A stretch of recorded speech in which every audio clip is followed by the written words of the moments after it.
कौन सी जगह बताओ, ये अभी देख रहे थे आप? केसी घाट।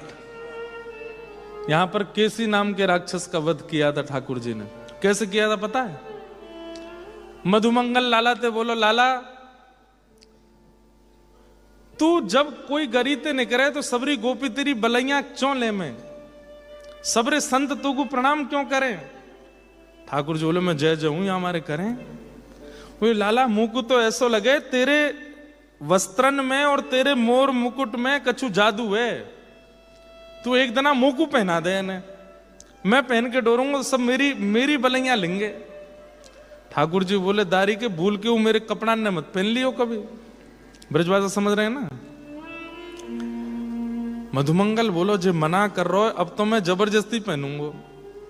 और एक दना ठाकुर जी यमुना स्नान करने के लिए लंगोटी पहन के बाकी सब वस्त्र उतार करके जैसे ही कूदे, मधुमंगल ने वही समय जान करके ठाकुर जी सबरे वस्त्र पहन लिए, पीतांबरी पहनी, ऊपर कारी कमरी डारी, और महाराज ऐसे अपने कुंगराले केश बांध के ठाकुर जी की तरह मोती लगा के वहां मोर पिछ लगा लियो। ठाकुर जी तैरते तैरते बोले, बहुत पछतावेगा मत पहने। बोले, ना लाला, अब मैं हूं गोपीन के घर के आगे ते जाऊंगा, सबरी मेरी भलैया लेंगी। जैसे ही मधुमंगल गयो तो अब ठाकुर जी की पोशाक में मधुमंगल, गोपियां तो अपना मुंह ऐसे ढके और हंसे। साधु महात्मान के पास जावे तो वे सब डंडा लेके भगा में, जन कहां ते आगो बहलू पिया भगे आते। मधुमंगल बोलो, लाला पहन के निकले तो सब बाकी पूजा करें, और मैं पहन के निकल रहा हूं तो सबरे मुंह को भगा रहे हैं। इतने में ही कंस ने एक राक्षस बुलाया जिसका नाम था केसी, और उस राक्षस से कहा कि तुम जाओ वृंदावन में मेरा शत्रु है उसका वध करो।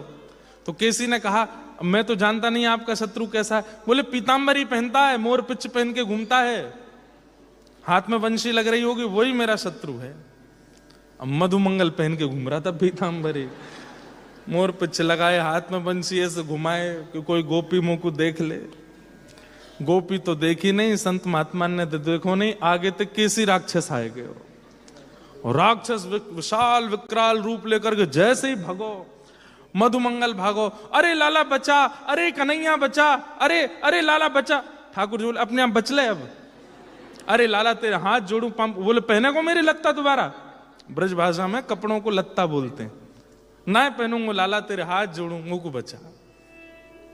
तब ठाकुर जी निकल के आए और एक मुष्टिक प्रहार करके किसी इसी घाट पर ठाकुर जी ने उस राक्षस का वध किया। और तब ठाकुर जी ने ये उपदेश दिया, मेरे सेवक बनो, मेरे जैसे बनने का प्रयास करोगे तो राक्षस पीछे पड़ जाएंगे। कई लोग भगवान बनने में बड़ी खुश होते हैं, हम भगवान बने, हम पूजनीय बने, हम पूजें। नहीं, दासानु दासो भवतास्म भूय मनस्मरेता सुपतेर गुणांस्ते गृणीत वा कर्म करो तुकाय। तो व्रज के एक महापुरुष हैं, उनकी थोड़ी लीला सुना के फिर जयदेव महाप्रभु का प्रसंग सुनाऊंगा।